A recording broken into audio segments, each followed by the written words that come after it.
কদমতলা মিছিল কি উদ্দেশ্য? আপনারা গন্ডগোল কেন ছড়াচ্ছে?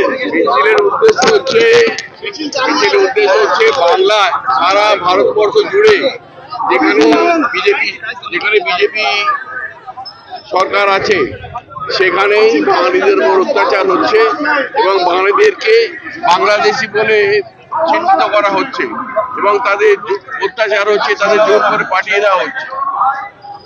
এমনকি ছোট শিশু থেকে আরম্ভ করে মহিলা পর্যন্ত তারা সিপিএমের বিজেপির অত্যাচারের হাত থেকে রক্ষা পাচ্ছেন না।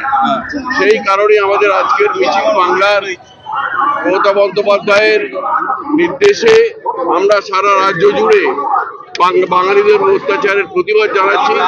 আর গত কয়েকদিন আগে গত শনিবার মিছিল করেছে এখান দিয়ে বিজেপি।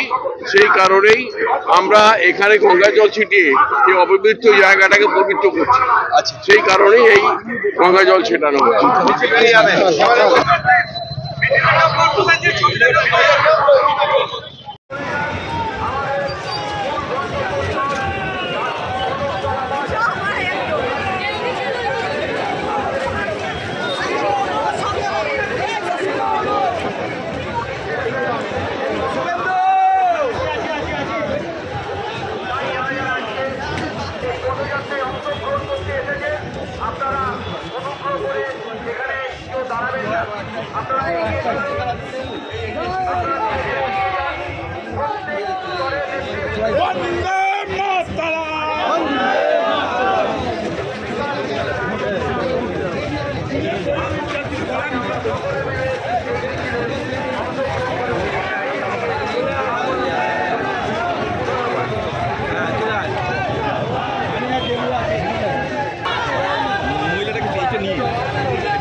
বিরোধী দলনেতা কোটিগত লোক নিয়ে এই রাস্তা দিয়ে হেঁটে প্রথমে কেন্দ্রীয় সরকার হিন্দু মুসলমানের ঝগড়া লাগাতো, আর এখন বিরোধী দলনেতা এসে বাঙালি বিহারি ইউপির ঝগড়া লাগাচ্ছে। এর প্রতিবাদে আমি কথা দিলাম 2026-এ পশ্চিমবাংলার মাটিতে মমতা বন্দ্যোপাধ্যায়ের দায়িত্বে 2026 के सामने रेखे एखाने बिहार छठी मैया का जैसा पूजा होगा, वैसे छोटे दिवाली होगा, वैसा ही बकरी ईद होगा, वैसे ही दुर्गा पूजा होगा।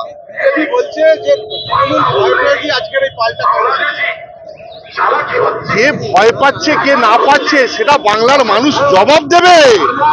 বনে বনে জলে জঙ্গলে একমাত্র তৃণমূল কংগ্রেস রাস্তায় রয়েছে সকাল থেকে রাত পর্যন্ত। জল জমা থেকে শুরু করে ওয়াটার লক থেকে শুরু করে তৃণমূল কংগ্রেসের কর্মীরা রাস্তায় থাকছে। বিরোধী একটা রাজনৈতিক দলকে দেখা যাচ্ছে না যে তারা পাশে এসে অন্তত দাঁড়িয়ে একটু হেল্প করা। মমতা বন্দ্যোপাধ্যায়কে সারা বাংলা ফলো করে, কন্যাশ্রী ফলো করে সারা বাংলা, পাড়া পাড়া সমাধান ফলো করে সারা বাংলা।